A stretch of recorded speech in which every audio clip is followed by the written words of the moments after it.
Alright, it's Christopher Fox once again, and this is a request assigned for Carrie, and the name of this video is Claire Miller, the TikToker who killed her sister.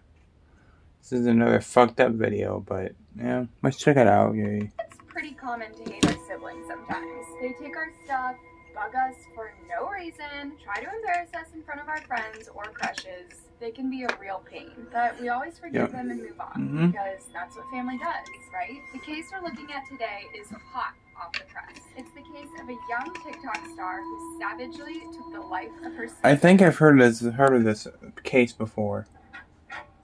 On February 21st if it's what I think it is. Police of Lancaster, Pennsylvania received a terrifying call from a teenage girl. The girl was Claire, I've heard of this before. Who told the call operator I don't know if I've done a video on this case before, but she stabbed her sister to death. The call in itself was weird, because rarely does a culprit just straight up admit to their crime on the phone. She didn't make excuses or make up a story about some intruder committing the act. Claire wanted the authorities to know it was her. She was pure evil in what she did. When Manheim Township Police arrived pure evil. Claire was waiting outside for them, washing the blood off of her hands in the snow. As the police approached, they saw that she had blood all over her pants too, and she just kept saying, "I stabbed my sister," over and fucked over up, again. man. She let the police into the Who house would do and this? upstairs to the bedroom of her sister Helen. Helen was lying in her bed with a pillow over her face, red with blood. When they removed the pillow, they saw the weapon was still lodged in Helen's neck, and she was unresponsive. The police tried to perform CPR on her at the scene, but they were already too late. Claire was arrested at the scene and taken into custody by the police. This must have been so traumatic for her parents, who were asleep when all of this took place. To find out that your daughter has passed away so horribly is one thing, but to find out your other child did it, it's unimaginable. Claire was charged with criminal homicide. Up world we're living in nowadays. Claire will not be eligible for bail and automatically means she has to be tried as an adult, since homicide isn't considered a delinquent act in the state of Pennsylvania. This creates a number of very scary possibilities for Claire if she's found guilty. Because she's being tried as an adult, this means the state will be totally overlooking her age if she goes to trial. She will spend time in an adult jail or prison, could be sentenced to life behind bars, and could even be sentenced to capital punishment. That's right, Claire may be sentenced to die for what she did to her sister. Helen Miller was 19 years old. Damn. Claire's only other sibling. Helen was born with cerebral palsy, a group of oh my god, of course she was. Someone is able to move, as well as cause seizures and make it difficult for someone to talk. Helen used a wheelchair her whole life and was reportedly not. So why did she kill her? Was it like no fucking reason? Was it jealousy or what? Verbal for the most part. She was cared for by her loving parents and seemingly had a good relationship with Claire. She even appeared in the background of some of Claire's TikToks along with their dad. However, Helen's condition does add another level of sinister to her death. Because of her cerebral palsy, Helen didn't have much control over her limbs and couldn't even sit up by herself. Oh my god, that's so sad. There was pretty much no way she would have been able to defend herself. So with that in mind, is it still fair for Claire to be charged as an adult? Trying juveniles as adults is a super controversial point in the U.S. legal system. First of all, how is it possible for a kid to be considered an adult in this situation? According to Sophia DeBazzi, a legal writer, there are a few situations where some courts think it's okay. The nature of the crime is so serious that it is believed that the juvenile should be treated like an adult. The juvenile understood the serious nature of the crime. This true crime stuff is probably scarier than any horror movie I've seen, especially recently. This type of shit is scarier than any horror movie there is in the fucking theater, I swear to God. And the consequences of their actions. They have a history of committing similar serious crimes. The juvenile has been tried by a court as an adult before. And that's a fact. This is sometimes called the once an adult, always an adult rule. As you can imagine, a lot of people think this is wrong, and kids should only be tried in juvenile court. The Equal Justice System is an organization that's working to fix the legal system in a lot of ways, including stopping juveniles being tried as adults. So this makes us wonder, why would a seemingly normal teen want to do something so awful? An unnamed witness told police that before this happened, Claire allegedly told them that she was thinking of either taking her own life or somebody else's.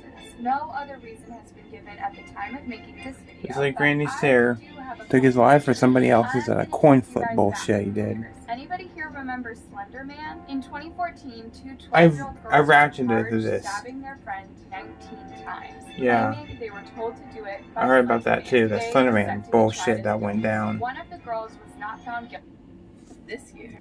Found guilty due to insanity, and she was later diagnosed with schizophrenia. She'll probably spend most of her life in a secure psychiatric facility. The other girl was given 40 years to life behind bars, but was also ordered to spend time in a psychiatric facility. I mention this case because, like with Claire, before they committed their crime, they seemed totally normal. Is it possible Claire felt compelled to do what she did due to an undiagnosed mental illness? Obviously, that's pure speculation. I can't say whether or not Claire is mentally ill, but no doubt if she is, it will come out in her trial. Another possible reason why she did this to Helen is pretty simple: jealousy. Because Helen was It's jealousy, I was right. a lot of their attention was focused on her, and it's possible that Claire felt neglected by her family.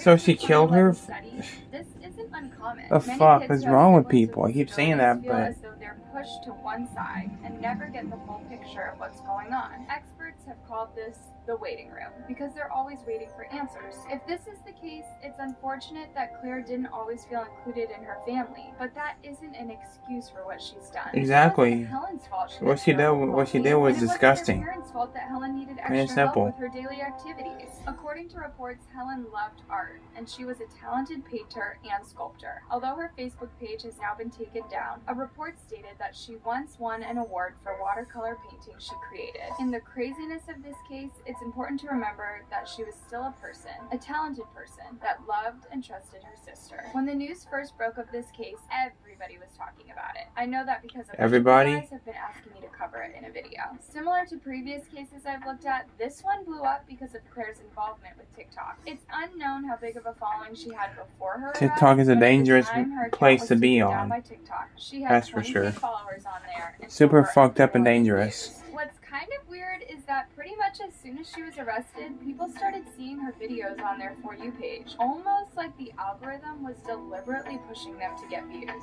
This could be a total coincidence. It could be that when local kids from her school and stuff heard what was going on, they started spamming her account with views and comments. By the time her account was removed, every comment was about Helen's death and people looking for signs that this was coming in her videos. Some of It was her videos jealousy. have been re-uploaded on other platforms, and they're kind of weird to watch. She seemed totally normal. She liked anime, making funny videos of her dad, and lip singing to music, like a lot of teens on TikTok. Her account She was should be in a deleted due to psychiatric multiple ward community then. guideline That's where she violations, belongs. according to TikTok. But that was more than enough time for people to download her videos. Personally, I don't think they'll stop showing up online anytime soon, and will probably just get even more popular as the case progresses.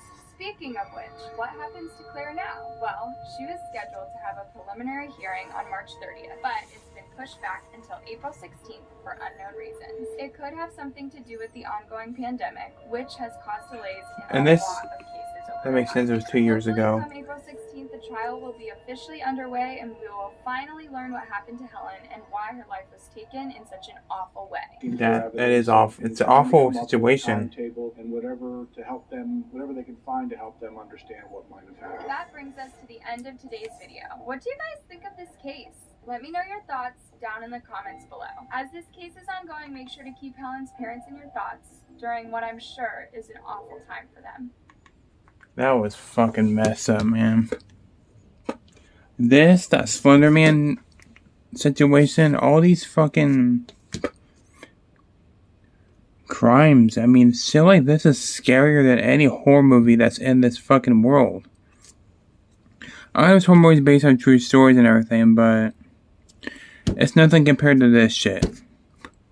This, like I said this before in other videos. Shit like this is scarier than any horror movie you could see in the theater. Nothing's scarier than real life. That's just the truth. But, yeah. With that said, guys, thanks for watching. Take care. I'll see you all in the next video. Peace out.